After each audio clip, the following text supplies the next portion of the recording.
বাংলাদেশের অনেকগুলো এনজিও উপস্থিত, তবে আমি বারবার যেটা উদ্বুদ্ধ করি, আমরা ফিল্ডটা ওদের হাতে ছেড়ে দিচ্ছি। এনজিও সরকারের উন্নয়ন সহযোগী, এখানে দেশি বিদেশি ফান্ড দিয়ে অনেক ধরনের প্রকল্প আমরা বাস্তবায়ন করে থাকি। কেউ কেউ আমরা মানবিক কার্যক্রম করি, কেউ কেউ আবার বিদেশ থেকে তাদের কাঙ্ক্ষিত ডোনারদের সেই জিনিসগুলো বাস্তবায়ন করে ফেলে।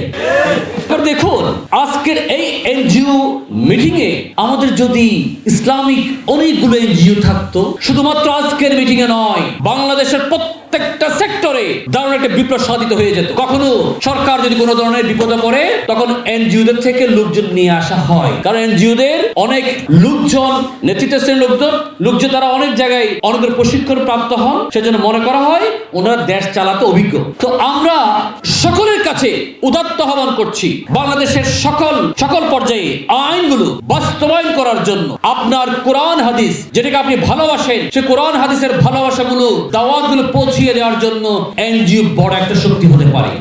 আপনারা যারা এনজিও কে ঘৃণা করেন, ওনাদের প্রতি বিনীত অনুরোধ করব, ঘৃণা না করে ডক্টর জাকির নাইক যেরকম বলেন, টেবিলটা ঘুরিয়ে দেন। আপনি এনজিও করেন, আপনি একটা এনজিও প্রতিষ্ঠা করেন, আপনারা সবাই এনজিও প্রতিষ্ঠা করেন, আপনার দাওয়াতি কার্যক্রমগুলো এনজিওর মাধ্যমে ছড়িয়ে দেন। এই এনজিও প্রতিষ্ঠা করার জন্য কোনো সহযোগী, কোনো কনসালটেন্সি যদি আপনাদের কারো লাগে, বিনামূল্যে আলহাজ সাফল্য ফাউন্ডেশন আপনাদেরকে দিবে, কোনো অসুবিধা নেই ইনশাআল্লাহ। আমরা চাই আগামী দিনে এই যে আফগানিস্তানের মতো প্রচুর ইসলামিক এনজিও সেখানে রয়েছে, মালয়েশিয়ার মতো, তুরস্কের মতো হাজার হাজার ইসলামিক এনজিও গুলো রয়েছে, বাংলাদেশেও হাজার হাজার ইসলামিক এনজিও প্রতিষ্ঠিত হবে এবং এই তথাকথিত এনজিওদের উপরে ইনশাআল্লাহ আমাদের ইসলামের মূল জিনিসটা, কোরআন হাদিসের মূল দাওয়াতটুকু আমরা আমাদের এনজিওদের মাধ্যমে পৌঁছিয়ে দেব।